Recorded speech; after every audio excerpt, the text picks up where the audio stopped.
যুদ্ধবিরতি নিয়ে মার্কিন প্রেসিডেন্ট ডোনাল্ড ট্রাম্পের চাপের মধ্যেই উত্তর গাজায় বড় ধরনের সামরিক অভিযানের প্রস্তুতি নিচ্ছে ইসরায়েলের সামরিক বাহিনী। রোববার 29 জুন গাজা সিটি এবং জাবালিয়ার বাসিন্দাদের দক্ষিণের উপকূলীয় এলাকা আল মাওয়াসির দিকে চলে যাওয়ার নির্দেশ দিয়েছে দখলদার বাহিনী। রোববার সামাজিক যোগাযোগ মাধ্যম ট্রুথ সোশ্যালে গাজায় যুদ্ধবিরতি চুক্তি করে গাজায় আটকে পড়া ইসরায়েল জিম্মিদের ফিরিয়ে আনার আহ্বান জানান মার্কিন প্রেসিডেন্ট ডোনাল্ড ট্রাম্প। একই দিনে ইসরায়েলি সামরিক বাহিনী জানিয়েছেন তাদের অভিযান পশ্চিমে আরও তীব্র এবং বিস্তৃত হবে।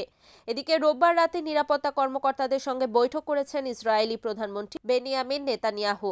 বেয়ারশেবাতে আইডিএফ এর দক্ষিণ কমান্ড সদর দফতরে গাজা যুদ্ধ এবং জিম্মিদের চুক্তির প্রচেষ্টা নিয়ে এই বৈঠকে প্রতিরক্ষা মন্ত্রী ইসরায়েল কাটজ এবং অন্যান্য মন্ত্রী নেতানিয়াহুর সহযোগী এবং ঊর্ধ্বতন আইডিএফ কর্মকর্তারা উপস্থিত ছিলেন। স্থানীয় সংবাদ মাধ্যম জানিয়েছে বৈঠকটি কোনো সিদ্ধান্ত ছাড়াই শেষ হয়েছে। সোমবার এ নিয়ে আবারও বৈঠকে বসবেন বলে জানা গেছে। এর আগে ইসরায়েলের অভ্যন্তরীণ গোয়েন্দা সংস্থা শিন বেত এর সদস্যদের সঙ্গে কথা বলার সময় বেনিয়ামিন নেতানিয়াহু বলেন, ইসরায়েলি প্রধান অগ্রাধিকার জিম্মিদের ফিরিয়ে আনা। স্থানীয় সংবাদ মাধ্যম জানিয়েছেন বৈঠকটি কোনো সিদ্ধান্ত ছাড়াই শেষ হয়েছে। Desk report, Kamruzzaman Kamrul, NAN TV।